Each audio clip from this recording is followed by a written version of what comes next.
So మొత్తానికి టన్నెల్లో చిక్కినటువంటి వాళ్ళ పరిస్థితి ఇంకా జాడ దొరకట్లేదు.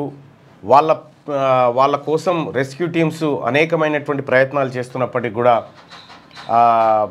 ఎలాంటి ప్రయోజనం కనిపించట్లేదు. బురదమయం నీళ్లు పేరుకపోవడంతో రెస్క్యూ ఆపరేషన్కి ఆటంకం కలుగుతున్నట్టుగా తెలుస్తూ ఉంది. ఎస్ఎల్బిసి టన్నెల్లో చిక్కుకుపోయినటువంటి 8 మంది అసలు సురక్షితంగా ఉన్నారా లేరా, అసలు ఉంటే ఎక్కడున్నారు, అసలు ఆ టన్నెల్ కూలిపోయిన ప్రాంతంలో కూలిపోయిన పైకప్పు ఏమైనా వాళ్ళపైన పడిందా, లేకపోతే టన్నెల్కి అవతల వైపున ఏమైనా ఉన్నారా, ఇంకా ఏంది అనేది తెలియనటువంటి అంశం. మొత్తానికైతే రాష్ట్ర ప్రభుత్వం అక్కడ ముఖ్యంగా మంత్రి జూపల్లి కృష్ణారావు గారు, ఉత్తమ్ కుమార్ రెడ్డి గారు అక్కడే ఉండి పర్యవేక్షణ చేస్తున్నప్పటికీ అధికారులతోని ఎప్పటికప్పుడు సూచనలు సలహాలు తీసుకుని ముందుకు పోతున్నప్పటికి కూడా ఎలాంటి ప్రయోజనం కనిపించట్లేదు. టన్నెల్లో చిక్కుపోయినటువంటి వాళ్ళు సురక్షితంగా బయటికి రావాలని మరోసారి కోరుకుందాం.